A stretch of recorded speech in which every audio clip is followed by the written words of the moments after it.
Assalamualaikum warahmatullahi wabarakatuh. Perkenalkan nama saya Alia Fitri Asari dengan NIM A025051. Pada kesempatan kali ini saya akan mempresentasikan UKOM dari mata kuliah Ekonomi Perdagangan yang diampu oleh dosen Bapak Willy Sutanto dan Bapak Deki. Nah, judul dari PPT yang saya buat kali ini adalah Indonesia sebagai eksportir lada.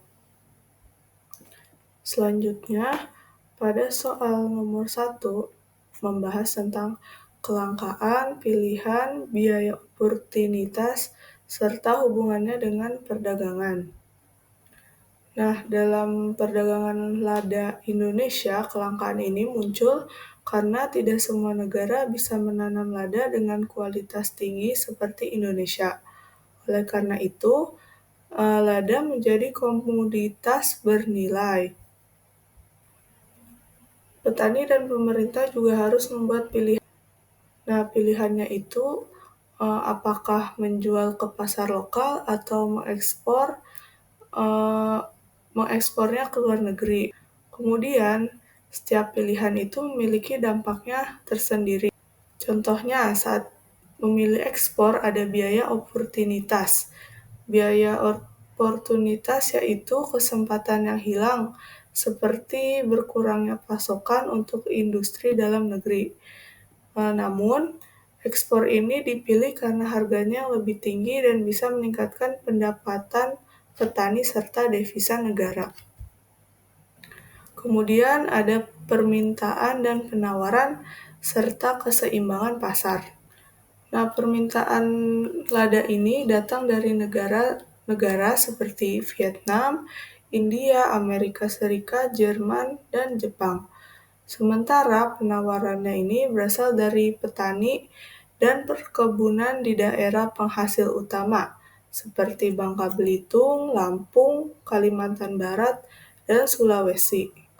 Produksi nasional ini mencapai sekitar 62-63 ribu ton, sedangkan kebutuhan dalam negeri hanya 8-14 ribu ton, sehingga ada surplus atau kelebihan barang yang mendorong ekspor. Keseimbangan pasar ini terjadi ketika volume lada yang ditawarkan produsen bertemu dengan permintaan dari negara pengimpor pada tingkat harga yang sama, sehingga tercipta harga ekspor yang stabil dan dapat diterima oleh kedua belah pihak. Kemudian, ada keunggulan komparatif dan keunggulan absolut. Dari keunggulan komparatif terlebih dahulu, lada Indonesia itu terkenal dengan aromanya yang kuat serta rasanya yang lebih tajam. Selain itu, produksi dalam negeri jauh lebih besar dari kebutuhan lokal, sehingga Indonesia lebih efisien mengekspor dibanding memakai semuanya untuk pasar domestik. Kemudian dari keunggulan absolut, yaitu Indonesia mampu menghasilkan lada dalam jumlah besar setiap tahunnya, sekitar 62-63 ribu ton, dan mempunyai banyak daerah penghasil utama. Nah, ini salah satu keuntungan juga karena kondisi tanah dan iklimnya yang cocok untuk menanam lada, sehingga Indonesia bisa memproduksi lebih banyak tanpa biaya setinggi negara lainnya. Kemudian, menurut teori Heckscher-Ohlin, negara yang akan mengekspor barang memakai faktor produksi yang paling melimpah. Nah, Indonesia sendiri tuh punya lahan, iklim tropis, dan tenaga kerja yang banyak, sehingga cocok untuk menghasilkan lada dalam jumlah yang besar. Karena faktor produksi itu melimpah dan biayanya yang lebih rendah, Indonesia mengekspor lada ke negara yang tidak punya kondisi produksi sebaik Indonesia. Kemudian ada jenis dan fungsi hambatan tarif. Hambatan tarif untuk lada Indonesia yang diekspor, terutama dalam bentuk bea masuk atau import duties yang dikenakan oleh negara pengimpor. Fungsinya untuk melindungi industri lokal sebagai sumber pendapatan negara, untuk mengendalikan volume impor, serta sebagai alat tawar-menawar dalam negosiasi perdagangan internasional. Kemudian, untuk jenis dan fungsi hambatan non-tarif ini dikenakan tindakan sanitari dan fitosanitari atau SPS yang merupakan standar wajib terkait keamanan pangan, kesehatan manusia, hewan, serta tumbuhan.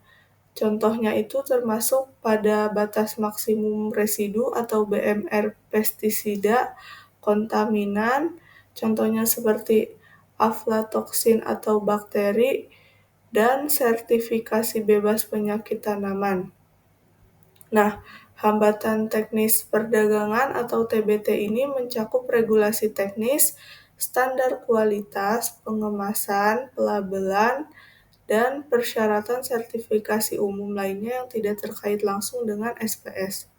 Hambatan ini juga dipakai untuk negara tujuan yang fungsinya untuk memastikan lada yang masuk aman dikonsumsi, memenuhi standar kualitas mereka, serta melindungi pasar domestik dari produk yang tidak sesuai ketentuan. Selanjutnya ada dampak integrasi ekonomi regional terhadap perdagangan. Integrasi ekonomi regional seperti melalui ASEAN Free Trade Area atau yang disingkat dengan AFTA membuka hambatan tarif dan non-tarif, sehingga lada dari Indonesia memiliki akses pasar yang lebih luas di negara-negara anggota. Dengan adanya penghapusan bea masuk di antara negara anggota, produk lada dari Indonesia menjadi lebih kompetitif secara harga dibandingkan produk dari negara non-anggota, asalkan efisiensi produksi dapat dijaga. Nah, integrasi ini juga mendorong atau mendukung negara untuk berspesialisasi pada produk yang memiliki keunggulan komparatif. Namun, integrasi juga berarti persaingan yang lebih ketat dengan produsen lada dari negara anggota lain. Misalnya Vietnam yang mungkin menawarkan harga lebih rendah atau volume yang lebih besar. Jadi intinya, dampaknya itu di satu sisi menguntungkan dan di satu sisi juga tidak menguntungkan, karena Indonesia mendapatkan saingan yang baru. Kemudian, peran WTO dan isu-isu perdagangan multilateral. WTO sebagai forum perundingan, WTO memiliki fungsi sebagai forum perundingan, penetapan aturan global, dan mekanisme penyelesaian sengketa untuk menciptakan lingkungan perdagangan yang lebih bebas dan adil. Sementara, isu-isu yang dihadapi adalah negara pengimpor yang sering menerapkan standar kesehatan atau yang biasa disebut juga sanitasi dan fitosanitasi, dan hambatan teknis yang ketat.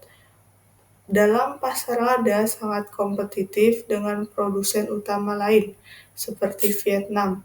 Ini mencakup upaya kerja yang melalui forum seperti International Paper Community atau yang disingkat IPC untuk menstabilkan harga global dan meningkatkan daya saing.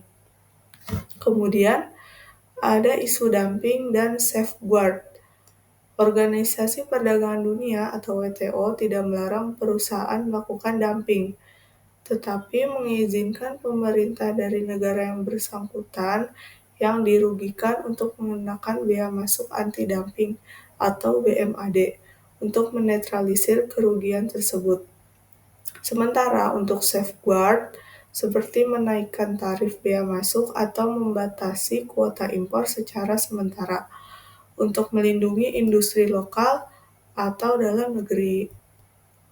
Kemudian, hubungannya antara perdagangan, lingkungan, dan pembangunan berkelanjutan. Dalam mengekspor komoditas lada, pasti sering mendorong ekspansi lahan pertanian yang berpotensi menyebabkan deforestasi dan hilangnya keanekaragaman hayati di area sensitif. terutama jika praktik pertanian tidak diatur dengan baik.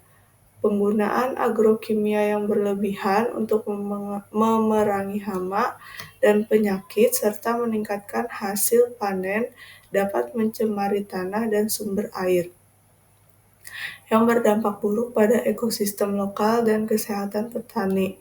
Untuk mengatasi hal ini, praktik pertanian berkelanjutan seperti sistem agroforestry lada, di mana tanaman lada ditanam bersama tanaman lain, yang dapat meningkatkan ketahanan ekologis, mendorong keanekaragaman hayati, dan menawarkan diversifikasi pendapatan bagi petani. Selain itu, regulasi yang lebih ketat dan peningkatan ekspansi dalam rantai pasokan didorong oleh inisiatif berkelanjutan global dan permintaan pasar ekspor.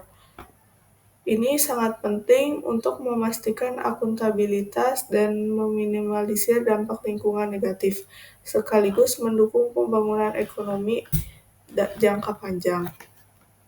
Kemudian, isu perdagangan digital dan ekonomi berbasis data, yaitu kurangnya infrastruktur digital yang merata dan pemanfaatan data pasar yang belum optimal. Tantangan dalam standarisasi data, kualitas data yang membatasi transparansi pasar digital, ketergantungan pada platform digital pihak ketiga yang mengurangi margin keuntungan dan kontrol data petani, serta hambatan regulasi lintas batas dalam transaksi digital.